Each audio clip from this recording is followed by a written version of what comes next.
우리를 지키시는 하나님 아버지, 그 사랑에 감사드립니다. 우리가 갈 바를 알지 못하고 있을 때에도 우리를 지켜주셔서 그 또한 너무나도 감사드립니다. 선하신 손으로 함께 하시는 나의 하나님을 의지하며 살아가게 하여 주시옵소서.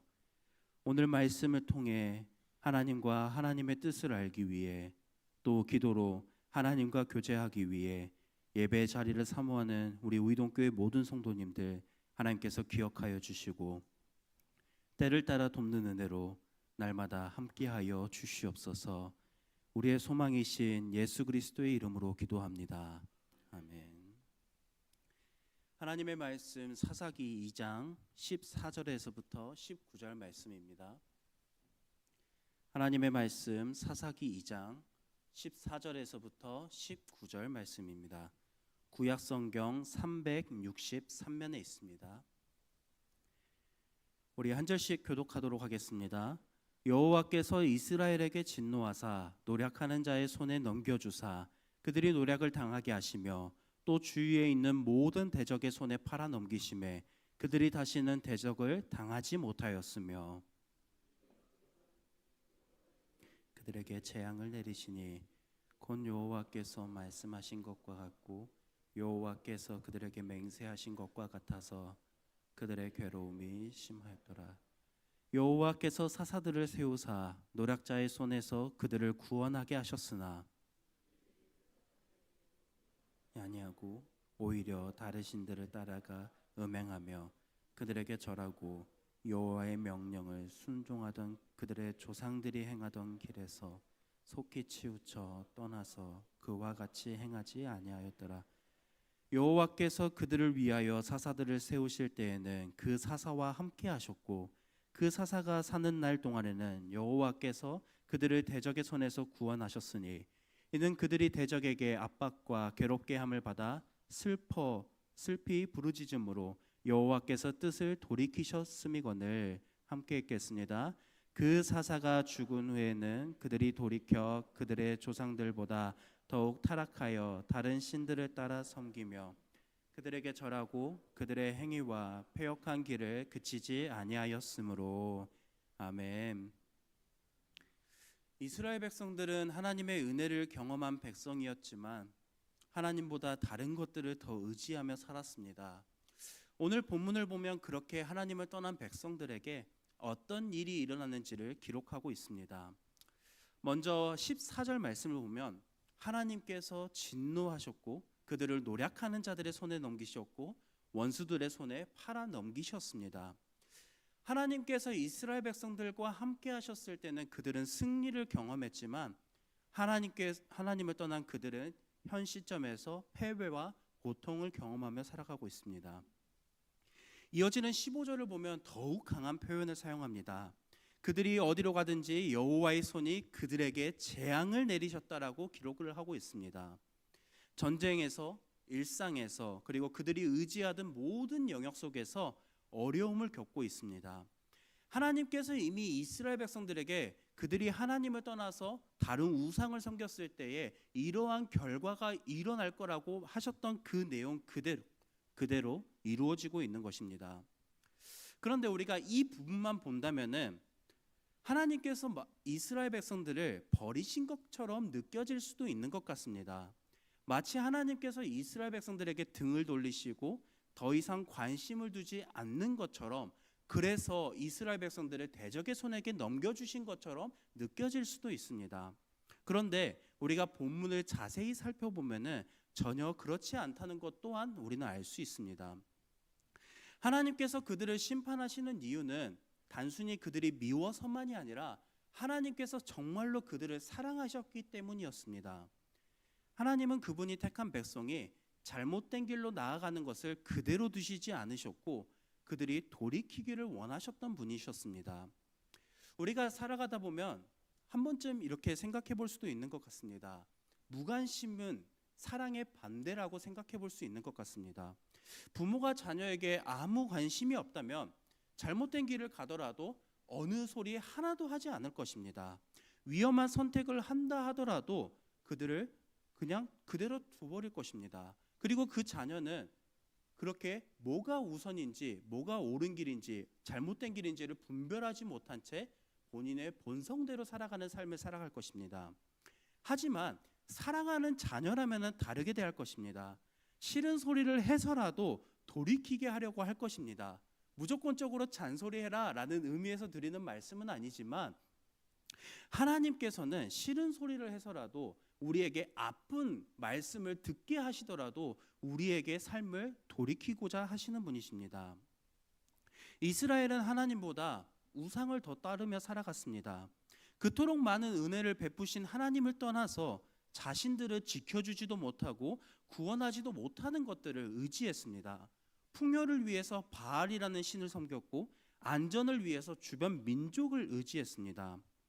그래서 하나님은 그들이 의지했던 모든 것들을 무너뜨리기 시작하셨습니다. 자신들이 붙들고 있었던 것들이 얼마나 허무한 것인지를 깨닫게 하고자 하셨습니다.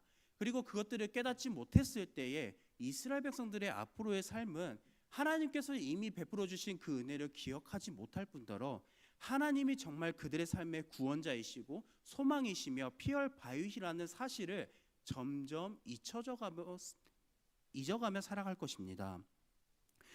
그래서 하나님은 그들에게 고난을 주신 이유는 그들이 단순하게 힘들어라 하는 것이 아니라 하나님께로 돌아오게 하려는 그 목적이 담겨 있었습니다. 하나님은 그들을 고통을 통해서라도 그들의 마음이 다시 그분에게로 향하고자 하셨습니다. 그래서 성경은 고난보다 그 안에 숨겨져 있는 하나님의 마음을 우리에게 알려줍니다. 하나님은 변함없이 그분이 택한 백성을 포기하지 않으시는 분이십니다.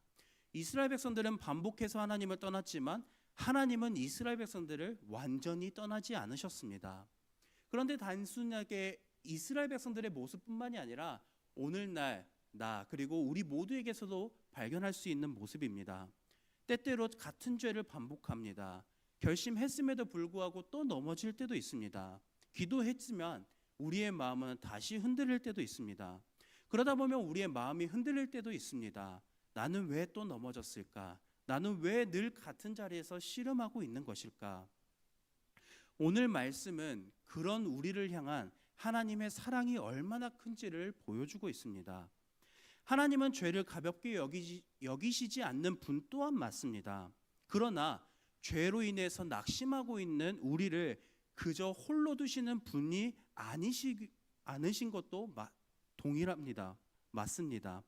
하나님은 넘어져 있는 자녀들을 향해 다시 돌아오라고 부르시는 우리를 너무나도 사랑하시는 아버지 하나님입니다. 그렇기에 우리는 힘든 상황만 바라보지 말고 여전히 우리를 사랑하시고 우리를 끝까지 이끌어 가시는 선하신 하나님을 바라보며 살아가야 합니다. 그리하여서 오늘 말씀을 통해 오늘도 우리를 포기하지 않으시는 하나님의 마음을 기억하고 여전히 우리를 붙드시는 하나님의 은혜 안에서 다시 일어서는 우리 모두가 되길 간절히 소망합니다. 하나님은 단지 마음으로만 그들을 사랑하지 않으셨습니다. 그들을 회복시키기 위해서 친히 일하셨습니다. 본문 16절 말씀입니다. 여호와께서 사사들을 세우사. 사실 이 말씀은 그들에게 있어서 당연한 결과가 아니었습니다.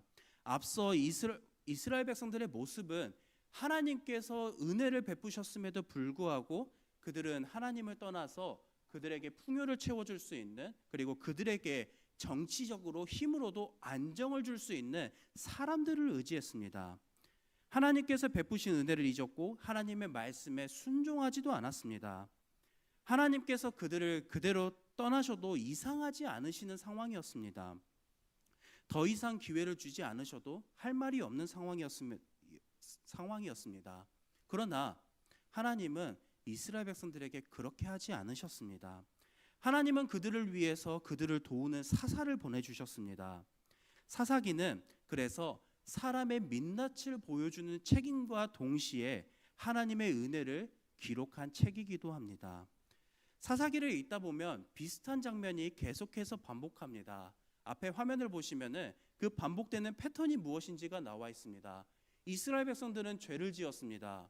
그리고 하나님은 그들을 돌아오게 하시려는 목적으로 심판하셨습니다. 백성들은 거기에서 부르짖었습니다. 그리고 사사들을 통해서 하나님께서는 그들을 회복시켜 주셨습니다. 하나님께서 회복시켜 주시사 백성들은 평안했고, 그 평안한 다음에 다시 한 행동은 그들의 본성대로 살아가는 삶이었습니다. 이 과정이 한두 번이 아닙니다. 사사기 전체에 계속해서 반복되는 패턴입니다. 이스라엘 백성들은 같은 실수를 반복했고 하나님의 은혜를 경험하고도 다시 떠났습니다. 고난 가운데서도 하나님을 찾다가도 다시 평안해지면 하나님을 잊어버렸습니다. 그런데 이스라엘 백성들만 반복한 것이 아니라 하나님도 반복하셨습니다.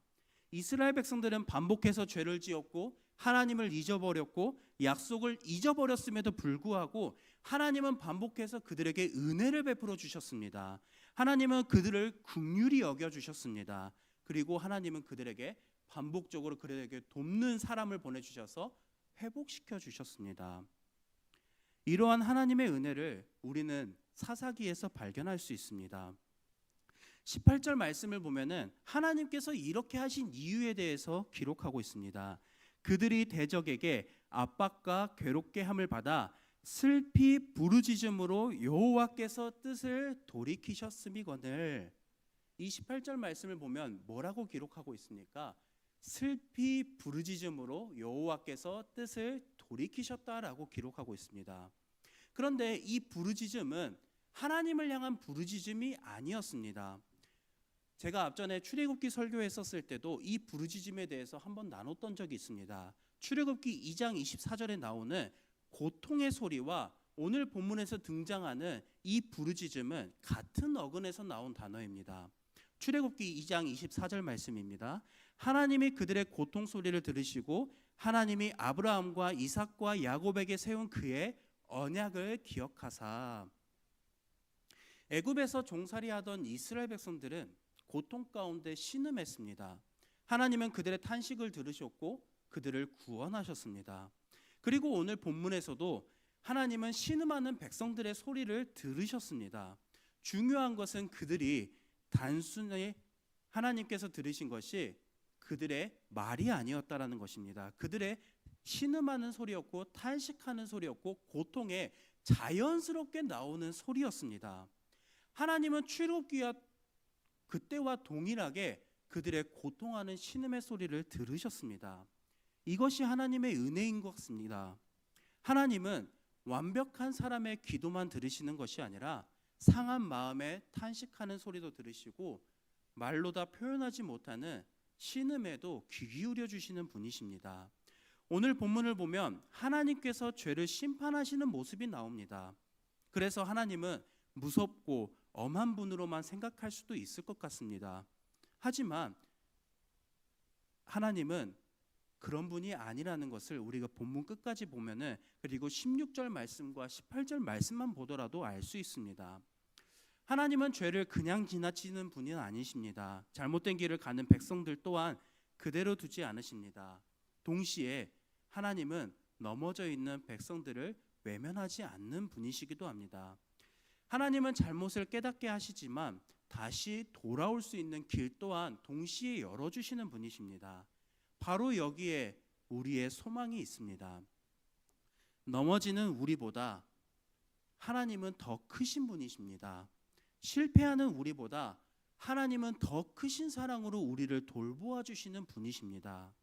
우리가 이 모든 사실을 기억하면서 오늘도 우리를 붙드시는 하나님의 사랑을 신뢰하며 그 은혜를 붙들고 살아가는 우리 모두가 되길 간절히 소망합니다. 하나님은 반복해서 은혜를 베푸셨지만 이스라엘 백성들은 그럼에도 다시 죄를 지었습니다.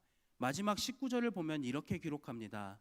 그 사사가 죽은 후에는 그들이 돌이켜 그들의 조상들보다 더욱 타락하여. 하나님께서 사사를 세우셔서 구원하시면 모든 문제가 해결될 것만 같았습니다.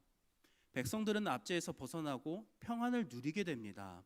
하지만 시간이 지나고 사사가 죽으면 그들은 언제 그랬냐는 듯 다시 본성대로 하나님을 떠났습니다. 이전과 비슷한 수준도 아니었습니다. 본문은 그들이 더욱 타락했다라고 기록합니다. 하나님께 돌아온 것 같지만 그들은 완전히 변화된 것이 아니었습니다. 겉으로는 모든 문제가 해결된 것 같았지만 여전히 그들의 마음 깊은 곳에는 본질적인 문제가 남아 있었습니다. 그래서 사사가 살아가는 그 동안에는 하나님을 따라가는 것처럼 보이다가도 사사가 죽으면 그들은 다시 우상을 섬겼고 눈에 보이는 것들을 따랐고 세상에서 본인들을 안정을 시켜줄 수 있는 것들을 찾고 따랐습니다. 결국 이스라엘 백성들의 문제는 주변 민족 국가가 강해서 우상을 섬겼던 것도 아니었습니다. 좋은 지도자가 없어서 하나님을 떠났던 것도 아니었습니다. 환경의 문제가 아니라 그보다 본질적인 것은 그들의 마음 가운데 있었습니다. 그래서 사사들이 있었던 그 순간에도 근본적인 문제가 해결된 적이 없었습니다. 물론 이 말이 하나님께서 세우신 사사가 그들에게는 필요하지 않았다라는 말은 아닙니다. 하나님께서는 분명히 그 사사들을 통하여서 이스라엘 백성들을 위해서 도와주셨고 그들을 회복시켜 주신 것은 분명합니다. 하지만 그 안에 사사들의 해결보다는 이스라엘 백성들의 마음이 본질적인 문제가 해결되지 않아서 그들은 다시 원성대로 돌아오고 결국은 하나님을 떠났습니다. 사실 이것은 이스라엘 백성들의 문제만이 아닌 것 같습니다. 우리도 비슷한 모습을 보일 때가 있습니다. 말씀을 듣고 우리는 은혜 받을 때가 많습니다. 그리고 다시 그 말씀을 통해서 은혜 받았고 내가 열심히 살아가겠다고 결심하기도 합니다. 기도도 하고 하나님 앞에 다짐하기도 합니다.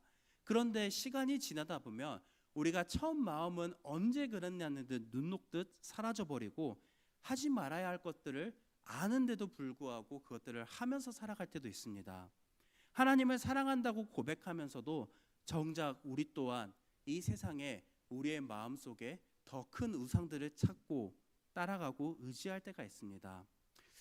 이스라엘 백성들의 모습과 오늘날 우리의 모습을 돌아보면 한 가지를 인정할 수 있는 것 같습니다.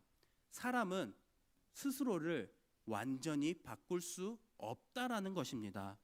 결심도 중요합니다. 노력도 너무나도 필요합니다.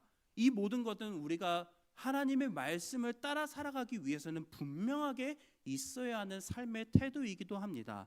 하지만 결심과 노력만으로는 우리의 모든 근본적인 문제가 해결되지는 않습니다. 사사기가 교훈하는 것이 바로 여기에 있습니다. 그래서 사사기를 읽다 보면 우리의 마음 가운데는 자연스럽게 이러한 질문을 하게 됩니다. 근본적인 죄의 문제를 누가 해결할 수 있는가? 그리고 왜 우리는 반복해서 죄를 짓고 살아만 가는가? 이 두 가지를 질문하게 합니다. 사사기는 사람의 한계를 명확하게 기록한 책이기도 하지만 동시에 하나님의 은혜를 바라보기도 하고 더 큰 완전한 구원자를 바라보게 하는 책이기도 합니다. 사사들은 하나님께서 세우신 구원자들이었지만 그 안에는 분명한 한계가 있었습니다. 그 한계는 그들은 사람이었다라는 것입니다.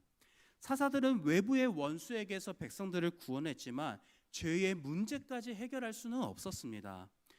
사사들은 반복해서 세워져야만 했습니다. 한 사람의 사사가 죽으면 또 다른 사사가 이어서 세워져야 했습니다. 사사들은 하나님께서 보내주신 구원자였지만 그들의 능력만으로는 충분하지 않았습니다.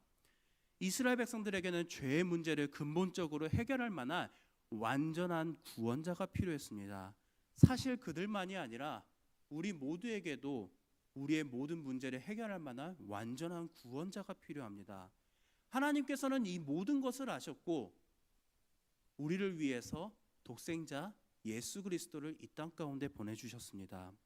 예수님은 사사들이 할 수 없었던 일들을 해결해 주셨습니다. 예수님은 우리의 겉모습만이 아니라 우리의 본질적인 마음의 문제를 다뤄주셨고 죄와 사망의 권세 아래서 거기에 얽매여 있었던 우리를 해방시켜 주셨습니다. 사사들의 구원은 잠시였지만 예수 그리스도로부터 주어지는 구원은 영원한 것입니다. 사사들은 반복해서 필요했지만 예수님은 십자가에서 단번에 완전한 구원을 이루어 주셨습니다. 그리고 하나님과 멀어졌던 우리를 다시 하나님께로 인도해 주셨습니다. 그래서 우리의 소망은 우리에게 있지 않습니다. 우리의 결심과 노력과 의지에 있지 않습니다. 우리를 위해 십자가를 지시고 우리의 모든 문제를 해결하신 예수 그리스도께 있는 줄로 믿습니다. 우리는 여전히 살아가다 보면 나의 연약함을 발견하고 나의 부족함에 시달리기도 합니다. 늘 죄와 씨름하며 살아갑니다. 우리에게는 당연한 삶입니다. 왜냐하면 우리가 하나님의 나라에 가기까지의 모든 과정 속에서 우리는 예수 그리스도를 닮아가는 성화의 과정이 필요한 것입니다. 그리고 그거를 다르게 직설적으로 이야기하면 여전히 우리는 하나님의 나라에 가기까지 하나님의 말씀에 순종하는 게 불편한 삶이고 내가 본성대로 살아가는 삶이 너무나도 편한 삶이기 때문인 것입니다. 그런데 우리의 구원은 우리의 완전함에 달려있지 않습니다. 우리는 늘 죄와 씨름하면서 살아가는 과정임에도 불구하고 우리가 그 안에서 두려워하지 않고 낭망하지 할 수 있는 것은 우리가 죄를 얼마나 안 짓고 얼마나 하나님의 말씀을 잘 지키느냐에 우리가 하나님의 나라에 갈 수 있는 조건이 완성되지 않기 때문인 것입니다. 우리를 위해 십자가를 지신 예수 그리스도의 은혜 가운데에 우리의 구원의 조건이 있습니다. 우리는 그분을 믿어야만 하나님의 나라에 갈 수 있습니다. 그 사실은 어제도 변함이 없고 오늘도 변함이 없고 우리에게 오는 그 다음 세대들이 하나님의 나라에 가는 그날까지 변함이 없는 진리입니다. 그래서 복음이라는 것은 우리의 시선을 나의 죄의 문제만 두는 것이 아니라 예수 그리스도께 그 시선을 옮겨줍니다. 나는 왜 이럴까라는 질문에만 머물게 하지 않습니다. 예수님이 나를 위해서 무엇을 하셨는지를 끊임없이 생각하게 하고 그로 말미암아 우리를 자유롭게 하고 우리를 평안하게 하며 우리의 삶 가운데에 하나님을 닮아가기 위한 삶의 원동력을 날마다 불어넣어 줍니다.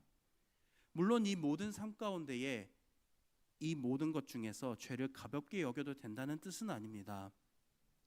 우리는 날마다 죄와 씨름해야 되고 죄와 싸워야 합니다. 그래서 우리는 믿음의 선한 싸움을 끝까지 이어가야만 합니다. 하지만 우리의 시선이 죄에만 머물러 있어서는 안 됩니다.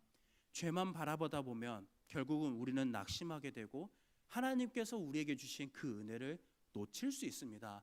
가장 근본적인 것은 예수 그리스도를 통해서 우리를 사랑한다고 확증하셨던 그 하나님의 크신 은혜를 우리는 잊어버리며 살아갈 때도 있습니다.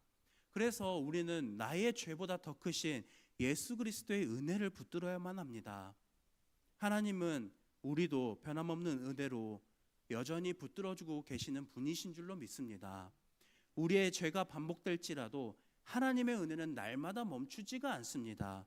우리의 모습은 자주 변하지만 하나님은 변하지 않으십니다. 오늘 말씀을 통해서 반복되는 죄, 변하지 않는 하나님의 은혜, 이 제목을 통해서도 하나님의 마음을 기억하면서 반복되는 죄보다 더 크시고 우리를 포기하지 않으시고 떠나지 않으시는 신실하신 아버지 하나님의 사랑을 기억하면서 늘 그 은혜 안에 기억하고 붙들며 살아가는 우리 모두가 되길 간절히 소망합니다. 우리 들은 말씀을 기억하면서 이 시간 두 가지 기도 제목을 놓고 함께 기도하겠습니다. 같은 죄를 반복할 때에도 낙심하거나 포기하지 않고 우리를 포기하지 않으시는 하나님의 사랑을 믿고 다시 하나님께 나아가는 성도로 살아가게 하소서. 두 번째로 우리의 연약함보다 크신 예수 그리스도의 은혜를 바라보며 믿음과 소망 가운데 살아가는 성도 되게 하소서. 우리 들은 말씀 기억하며 이 두 가지 기도 제목을 놓고 함께 기도하며 나아가겠습니다. 기도하겠습니다.